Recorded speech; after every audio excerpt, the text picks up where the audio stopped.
الحمد للہ رب العالمین والصلاة والسلام علی سید الانبیاء والمرسلین اما بعد فاعوذ باللہ من الشیطان الرجیم بسم اللہ الرحمن الرحیم۔ اللہ پاک کے آخری نبی مکی مدنی صلی اللہ تعالیٰ علیہ وسلم نے ارشاد فرمایا، جو شخص دن بھر میں مجھ پر 50 بار درود پاک پڑھے گا، قیامت کے دن میں اس سے مصافحہ کروں گا، یعنی ہاتھ ملاؤں گا۔ صلو علی الحبیب صلی اللہ تعالیٰ علی محمد صلی اللہ تعالیٰ علیہ وسلم۔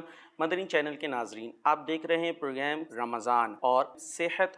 ہمارے ساتھ ڈاکٹر صاحبان بھی موجود ہیں، ڈاکٹر کامران، ڈاکٹر سلمان۔ انشاءاللہ ہم ان سے گفتگو کریں گے اس حوالے سے کہ کس طریقے سے رمضان المبارک میں ہمارا روزہ رکھنا اور دیگر جو ایکٹیویٹیز ہوتی ہیں وہ ہماری صحت پر اچھے اثرات مرتب کرتی ہیں، اور ظاہر ہے ہم صحت مند رہیں گے تو صحت مند رہ کر اللہ پاک کی عبادت اچھے انداز سے کر سکیں گے۔ یہی مقصد ہے مدنی چینل کا یہ پروگرام لے کر آنے کا۔ ابتدا کروں گا ڈاکٹر سلمان سے کہ یہ ارشاد فرمائیے گا کہ اگر ہم سحری یا افطاری کے اندر احتیاط نہ کریں تو مرغن غذائیں کھائیں اور عجیب و غریب جس کو کہنا چاہیے ہمارا انداز ہو کہ سحری میں اتنا سارا اس لیے کھا لے کہ پورا دن بھوکا رہنا، اور پھر شام میں جو ہے وہ اس لیے بہت سارا کھا لے کہ جناب ہم سارا دن بھوکے تھے، تو پھر یہ انداز جو ہوتا ہے وہ ہمارے معدے پر کس انداز سے اثرات مرتب کرتا ہے؟ دیکھیں، اس سلسلے میں جیسے ہم نے پچھلے سلسلے میں روزے کے میڈیکل فائدے کے اوپر ڈسکشن کی تھی، اس میں روزے کا میڈیکل فائدہ معدے کے اوپر اور کھانے کی نالی کے اوپر یہ ہوتا ہے کہ چونکہ ہم 12 گھنٹے کم و بیش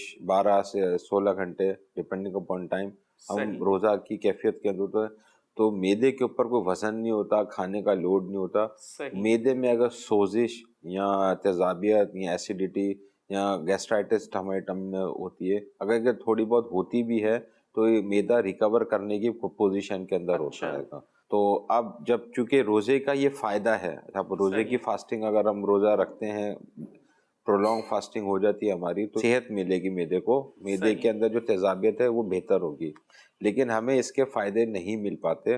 اس کی وجہ یہ ہوتی ہے کہ جیسے امیر سنت نے اپنے مدنی مذاکروں کے اندر بھی اور کئی دفعہ مدنی پھول میں یہ ترغیب دلائی ہے، کباب اور سموسے کے نقصانات، کھانا پینا جو ہوتا ہے، جیسے اب آپ یوں سمجھ لیں السر بیسیکلی معدہ سمجھ لیں، تیزابیت سمجھ لیں، یا معدے کا السر کو یوں سمجھ لیں کہ آپ کا پیٹ خالی ہے گا، اور خالی پیٹ کے اندر آپ نے فوری کے طور کے اوپر جو لوگ پکوڑے یا اس طرح کے سموسے یا مرغن غذا لے لیتے ہیں، تو وہ معدے کی جو اندر جو جھلی ہوتی ہے، جو لیئر ہوتی ہے، وہ اس کو ڈیمیج کر دیتی ہے۔ اچھا، میں آپ کی گفتگو سے جو بات سمجھا ہوں وہ یہ ہے کہ اگر ہم صحیح انداز سے چیزیں نہیں لیں گے یا ہیلدی فوڈ نہیں لیں گے، سموسے پکوڑے جو آپ نے فرمائے، تو وہ ہمارے معدے کو ڈسٹرب کرتا ہے اور اس میں ایک السر ہوتا ہے اس کی نہیں، وجہ آپ یوں سے۔ سمجھے کہ آپ کا معدہ خالی ہے، خالی معدے پہ آپ مسالے والی چیز اور گرم اور مسالے والی چیز فوری طور پہ استعمال کریں گے تو آپ خود بھی سمجھدار ہیں کہ اس کا اثر کیا آئے گا۔ اچھا، اس کے ایک اثر وہ ہوتا ہے جو آپ نے فرمایا السر ہو سکتا ہے۔ اب السر یہ ہوتا ہے معدے میں زخم ہو جانا۔ اب اس میں ہوتا ہے کھانا کھانے کے بعد پیٹ میں درد ہو رہا ہوتا ہے، اچھا، اور کھانا کھانے کے بعد سینے میں جلن مچ رہی ہوتی ہے، تیزابیت مچ رہی ہوتی ہے۔ اس میں جو آپ نے سوال پوچھا تھا خوراک کے حوالے سے، تو خوراک کو اگر ہم دیکھتے ہیں کہ جو ہم ڈائٹ ہمارے یہاں ایک پیٹرن چلتا ہے ہمارے کنٹری کے اندر کہ ہم جس قسم کی ڈائٹس یوز کرتے ہیں، موسٹلی زیادہ تر اس کے اندر ہیوی ڈائٹس ہوتی ہیں، اسپیشلی افطار کے اندر۔ اور افطار میں ایک تو اچھے طریقے سے افطار کیا جاتا ہے، اور اس کی نماز پڑھنے کے فوراً بعد جو ہے آپ نے جا کے اچھے طریقے سے خوراک بھی کھانی ہوتی ہے۔ اب اس خوراک بھی آپ کو بہترین والی چاہیے، اس کے اندر اسپائسی چیزیں ہوتی ہیں، ایک تو اسپائسی پہلے آپ کھا کے آ رہے ہیں، اس کے بعد دوبارہ آپ نے اوور لوڈ کر لیا آپ نے، یہ ڈبل فیکٹرز ہو گئے آپ کی جو تیزابیت ہے اس کو بڑھانے میں۔ اب جب السر کی، جیسے سلمان بھائی نے بات کی السر کے لیے، السر ایک آخری پہ جاتا ہے جب انیشلی آپ کو گیسٹرائٹس ڈیولپ ہوتا ہے، ایسیڈیٹی ڈیولپ ہوتی ہے، اس کو عام زبان میں ہم تیزابیت کہتے ہیں، کہ وہ ڈیولپ ہونا شروع ہو جاتی ہے۔ دیکھیں، ایک نارمل سی بات ہے کہ بے وقت کا کھانا، بے وجہ کھانا اور بہت زیادہ کھانا، کسی بھی چیز کی زیادتی ہمیشہ نقصان دہ ہوتی ہے، چاہے وہ خوراک کی شکل میں ہی کیوں نہ لیں آپ۔ جب آپ نے ایسی چیزیں لیں، ہماری باڈی کا ایک نارمل ٹیمپریچر ہے، سب کو پتہ ہے کہ اس میں 37 پوائنٹ سم تھنگ آپ کا باڈی ٹیمپریچر ہوتا ہے، ٹھیک ہے۔ اب آپ ایک گرم چیز، آپ کسی بھی چیز پہ آپ گرم چیز ڈالتے ہیں، یا ٹھنڈی، بہت ایکسٹرا ٹھنڈی چیز ہمارے اسکن پہ بھی اگر اپنی ڈال دیتے ہیں، نارمل اسکن پہ سردی کے اندر ٹھنڈا پانی ڈالتے ہیں تو جھرجھری آ جاتی ہے، اور اگر گرم پانی ڈالتے ہیں تو ہاتھ جل جاتا ہے آپ کا۔ تو کہ سوچیں آپ اس چیز کو کہ جب ایسی کوئی چیز ہماری باڈی میں جا رہی ہے جو ہماری باڈی کے لیے ایکسیپٹیبل نہیں ہے، لیکن ہماری باڈی میں وہ جاتی ہے اور وہ ریسٹنگ پوزیشن میں ہوتا ہے میدا اس وقت ہمارا, اور وہ پھر اس کے اوپر سرکولیٹ کام کرنا لازم ہے. کوئی بھی چیز ہماری باڈی میں جائے گی اس نے میدے نے کام کرنا شروع کر دینا ہے. ایون میدے تک پہنچنا تو بہت دور کی بات ہے, جب وہ ہمارے منہ میں جاتی ہے اس وقت ہمارا میدا جو ہے اٹینشن ہو جاتی ہے اس کے اندر, اور اس نے اپنا فنکشن شروع کر دینا ہے. تو اس کو ایکسٹرا فنکشن کرنا پڑتا ہے. جب وہ ایکسٹرا فنکشن کرنا پڑتا ہے تو مختلف قسم کی سیکریشنز جو ہے نا وہ ایکسکریٹ کرنا شروع کر دیتا ہے تاکہ اس کو بہتر طریقے سے ڈائجسٹ کیا جا سکے. ابھی وہ سیکریشن صحیح طریقے سے کر بھی نہیں پا رہا ہوتا کہ ہم دوسری خوراک اس کے پیٹ میں ڈال دیتے ہیں, تو اب اس کا فنکشن ڈبل ہوتا ہے. جب اس کا فنکشن ڈبل ہونے لگ جاتا ہے تو پھر آپ کو ایک تیزابیت, اور پھر اس کے بعد آپ نے آرام سونا یعنی ٹھیک ہے نا, تو پھر اس کا آرام کیا, آرام کرنے کے بعد پھر آپ کو وہ گیس ٹربل ہونا شروع ہو گئی, کٹی ڈکاریں آنا شروع ہو گئی, تیزابیت ہونا شروع ہو گئی, منہ میں کڑوا پانی آنا شروع ہو گئی. انیشیلی یہ پرابلمس آنا شروع ہو جاتی ہیں 90% مریض کے اندر. اس کے بعد جب ٹائم گزرنا, آپ کیئر نہیں کرتے, جب ٹائم گزر جاتا ہے ہو سکتا ہے پہلے سال آپ کو پرابلم نہ ہو لیکن نیکسٹ ایئر میں وہ والی سچویشن ہو جاتی ہے جس کی طرف اشارہ سلمان بھائی ڈاکٹر صاحب جو آپ نے بات بیان کی کہ یہ اتنا سارا اوور ایٹنگ, پھر سو جانا اس کو ہضم کیے بغیر, تو اس طرح کی کیفیات ہوتی ہیں. مدنی چینل کے ناظرین سے بھی کہوں گا کہ یہ صحت کا خیال رکھے کہ اس سے روزے کے اندر فائدہ ہوتا ہے. مجھ سے بھی کسی نے رابطہ کیا تھا کہ بھی سحری کر لی بہت سارا اسی طریقے سے ظاہر ہے کھایا اور اس کے بعد سو گئے. اب سو کے جب اٹھے تو بہت عجیب کیفیت اور بڑی شدت سے پیاس لگ رہی ہے, نہیں پانی پئیں گے تو پتہ نہیں کیا ہو جائے گا. تو وہ بھی اسی سے تعلق رکھتی ہے چیز کہ یہی ہے کہ کھا کے سو جانا. بالکل ایسے ہی ہے. مسالے والی چیزیں اگر آپ زیادہ کھا کے سوئیں گے اچھا تو اس کو پانی کی ریکوائرمنٹ ہوتی ہے. صحیح. تو پھر یہ مسئلہ ہو سکتا ہے, وہ پھر وہی شرعی مسائل یہاں پر آ جاتے ہیں کہ اب ایسی صورت میں کیا کرے, روزے کا کنٹینیو کیا معاملہ ہوگا.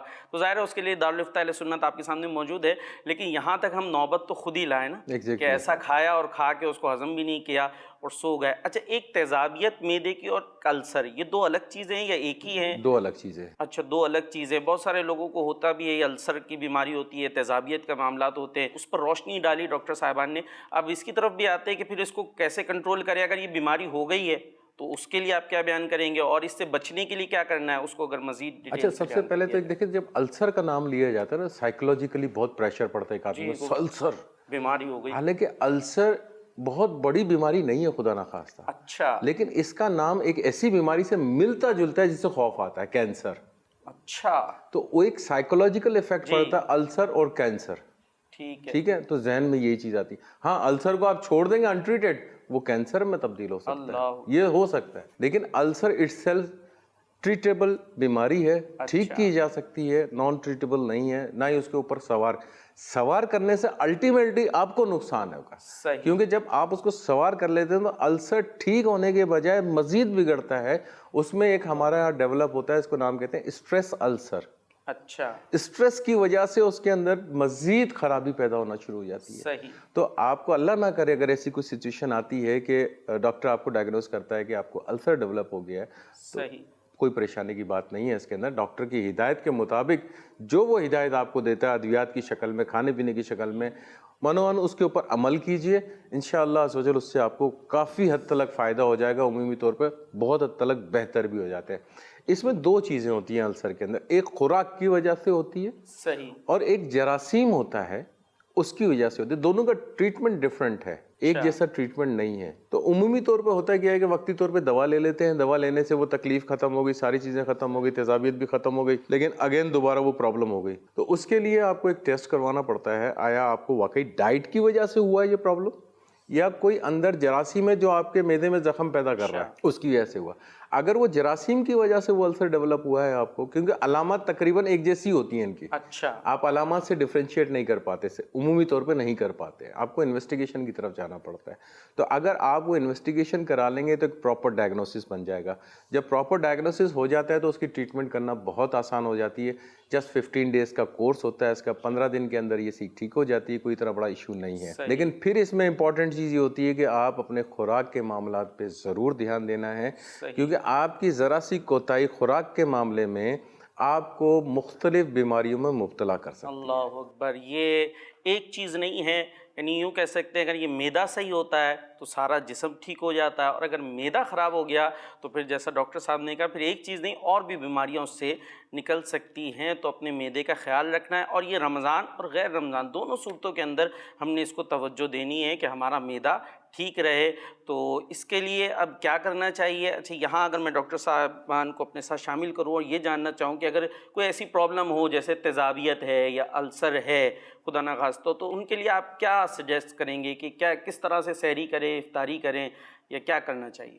سب سے پہلے تو یہ چیزیں نوٹ کر لیں کہ کون کون سی چیزیں جن سے جلدی السر ہو جائے. چائے کا زیادہ استعمال کرنا، صحیح. سگریٹ کا استعمال، سگریٹ نوشی کرنا، پان گٹکے کا استعمال کرنا، اچھا. اور زیادہ مسالے والی آئلی والی چیزیں کھانا. سب سے پہلے تو ان چیزوں سے پرہیز کرنا پڑے گا. اچھا. یہ پرہیز کرنا شروع کریں گے، جیسے ڈاکٹر صاحب نے بیان فرمایا گا کہ وہ یہ السر دو قسم کا، دو ورائٹی ہے. تو اس سے ان پرہیز کرنے سے بھی بہت سارے حد تک جو ہے نا آپ کو ہیلنگ ہونا شروع ہو جائے گی معدے کے اندر. اور اب سوال رہا کہ اب سحری میں، افطاری میں، اگین وہی ہے کہ مسالے والی چیزیں اور آئلی چیزیں سے آپ نے پرہیز کرنا ہے گا. دیکھیں اس میں جہاں تک ڈائٹ کا سوال ہے تو ڈائٹ جیسے سلمان بھائی نے کہا کہ جو اسپائسی چیزیں ان سے اوائڈ کرنا ہے. یہ اس کی دو صورتیں لے لیتے ہیں ہم، جیسے ایک تو کوئی مریض ہے تیزابیت یا السر ہے تو ان کو کیا کرنا چاہیے، اور ایک صورت یہ ہوگی کہ اس سے ہم ہو نہ جائیں، مریض بن نہ جائے، تو ان کو کیا کرنا چاہیے سحری افطاری میں بالخصوص، اس پر اگر رہنمائی کریں. دیکھیں سحری افطاری ہو یا عام روٹین ہو، ٹھیک ہے، دونوں کے لیے ایک ہی احتیاط ہے. مریض ہو یا نہ ہو، دونوں کے لیے ایک ہی احتیاط ہے. آپ دیکھیں ایک جملہ مطلب پریونشن بیٹر دین کیور، احتیاط علاج سے بہتر ہے. تو اگر آپ احتیاط ہی کریں گے شروع سے تو آپ اس لیول پہ نہیں جائیں گے. صحیح. ٹھیک ہے، جب اس لیول پہ نہیں جائیں گے آپ کو ٹریٹمنٹ کی ضرورت نہیں پڑے گی. بجائے اس کے کہ آپ اس لیول پہ جا کے احتیاط کریں، پہلے سے احتیاط کریں تاکہ اس طرف نہ جائیں. پھر اس میں آپ کو پتہ ہے بجٹ کے معاملات، دوائیوں کے معاملات، ڈاکٹر کے معاملات، ساری چیزیں ڈسٹرب ہو جاتی ہیں.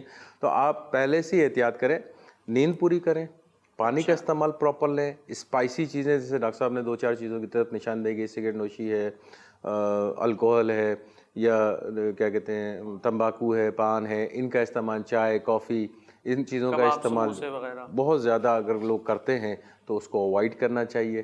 ایک اور چیز ہوتی ہے اسٹریس سے بھی اپنے آپ کو دور رکھیں. پتہ چلے ایک آدمی میں تو نہ اسموکنگ کرتا ہوں، نہ میں الکوہل یوز کرتا ہوں، نہ میں پان، نہ میں گٹکا، دین اس کے بعد مجھے کیوں ہوتا ہے ایسا؟ جی آپ کو اس لیے ایسا ہوتا ہے کہ آپ سوچتے بہت ہیں، بہت سوچتے ہیں، ہر چیز کے بارے میں ڈیپتھ میں جاتے ہیں.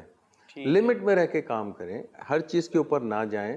جب آپ ڈیپتھ میں چلے جاتے ہیں، آپ الگ ہی فیس میں چلے جاتے ہیں، اسٹریس میں چلے جاتے ہیں، تو السر کے ساتھ ساتھ پھر ذہنی امراض کی طرف بھی چلے جاتے ہیں، جس میں انگزائٹی، ڈپریشن اور مختلف چیزیں وہ پیدا ہونا شروع ہو جاتی ہیں.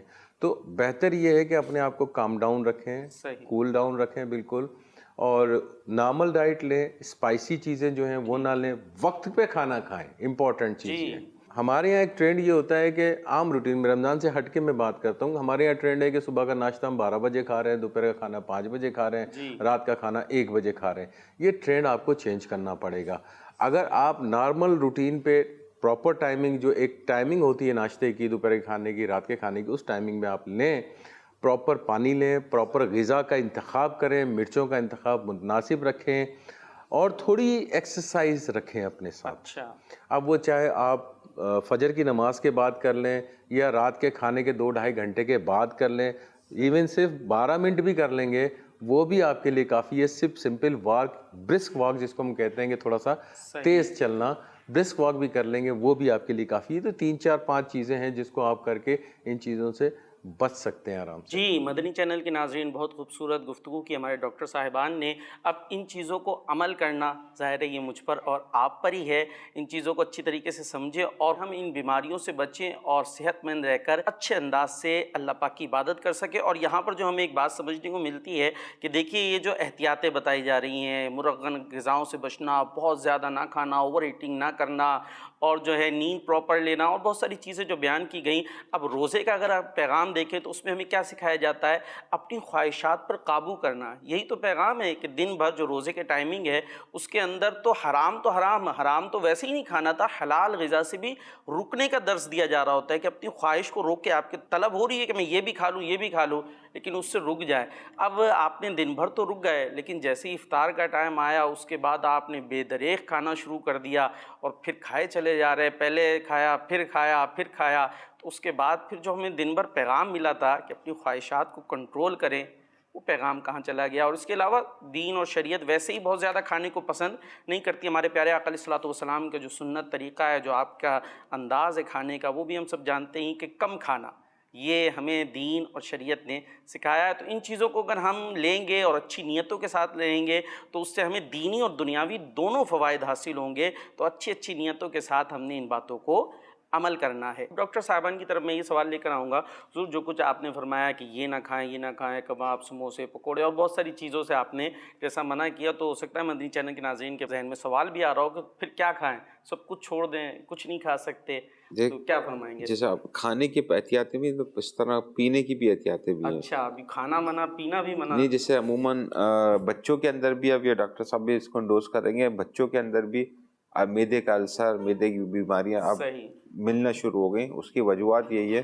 کہ جیسے کچھ لوگوں میں دیکھا گیا ہے کہ روزہ کولڈ ڈرنک سے ہی کھولا جاتا ہے, اور کولڈ ڈرنک کا استعمال جو کیا جاتا ہے, خالی میدا, کولڈ ڈرنک میں تیزابیت بہت زیادہ, خود ایسیڈیٹی بہت ہوتی ہے کولڈ ڈرنک کے اندر. انرجی ڈرنکس ہوتے ہیں کہ مشروبات دیگر مارکیٹ کے اندر جو اویلیبل ہوتے ہیں, کچھ کو یہ سوٹ کرتے ہیں, کچھ کو یہ سوٹ نہیں کرتے. تو یہ بچوں کے اندر بالخصوص یہ دیکھا جاتا ہے, یہ کولڈ ڈرنک تیزابیت سے بھرپور جو ڈرنک ہوتی ہے, یہ فوری طور پہ خالی پیٹ پہ یہ لے لیتے ہیں, تو اس سے میدا اور ڈیمیج ہو جاتا ہے. تو اگر آپ نے استعمال کرنے ہیں مشروبات, تو گھر کے بنے ہوئے مشروبات کو استعمال کر لیں.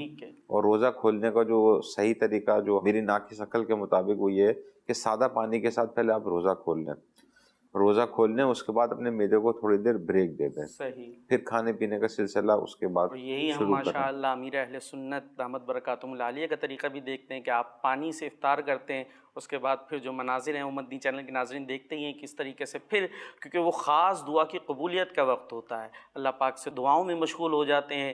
تو یہی انداز جو ہے آپ بھی اس کو بیان کر رہے ہیں کہ یعنی سائنسی طور پر بھی یہی بہترین طریقہ ہے. اب آپ یوں کنسیپٹ کو یوں سمجھ لیں کہ 15 گھنٹے سے ایک میدا خالی ہے, فوری طور پہ آپ نے اس کو اوور لوڈ کر دیا.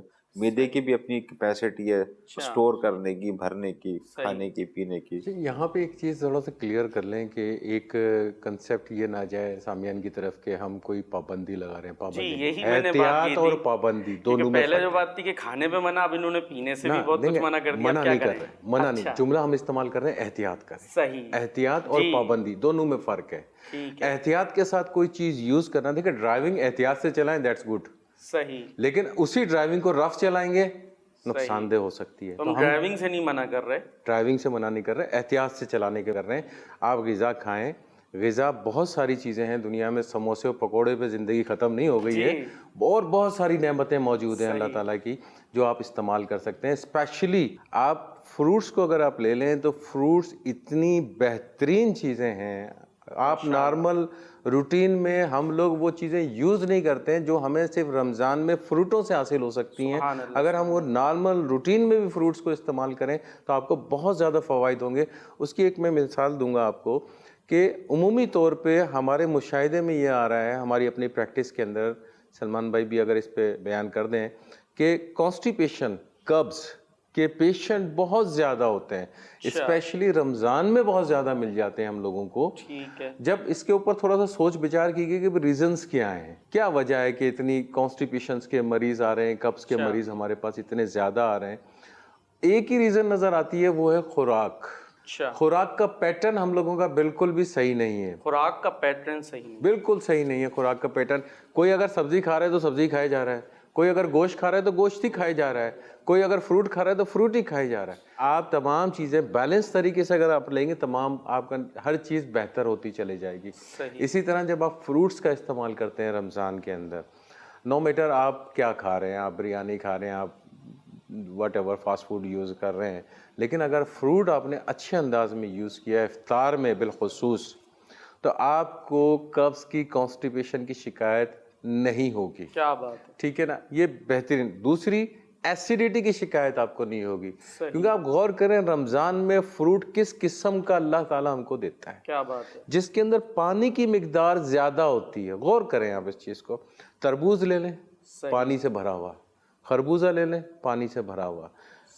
گرما لے لیں, پانی سے بھرا. یعنی رمضان مبارک جب گرمیوں میں آئے تو یہ جو ہے فروٹس ہمارے سامنے موجود. نہیں, آپ سردیوں میں بھی آ جائیں نا, سردیوں میں آپ مالٹا لے لیں, پانی. کیا بات, کنو لے لیں, پانی. سبحان اللہ. اس کے بعد موسمبی لے لیں, پانی. یہی چیزیں ہوتی ہے نا. جی جی. اور اس کے بعد چیری لے لیں, سارا سال ملتی ہے, پانی.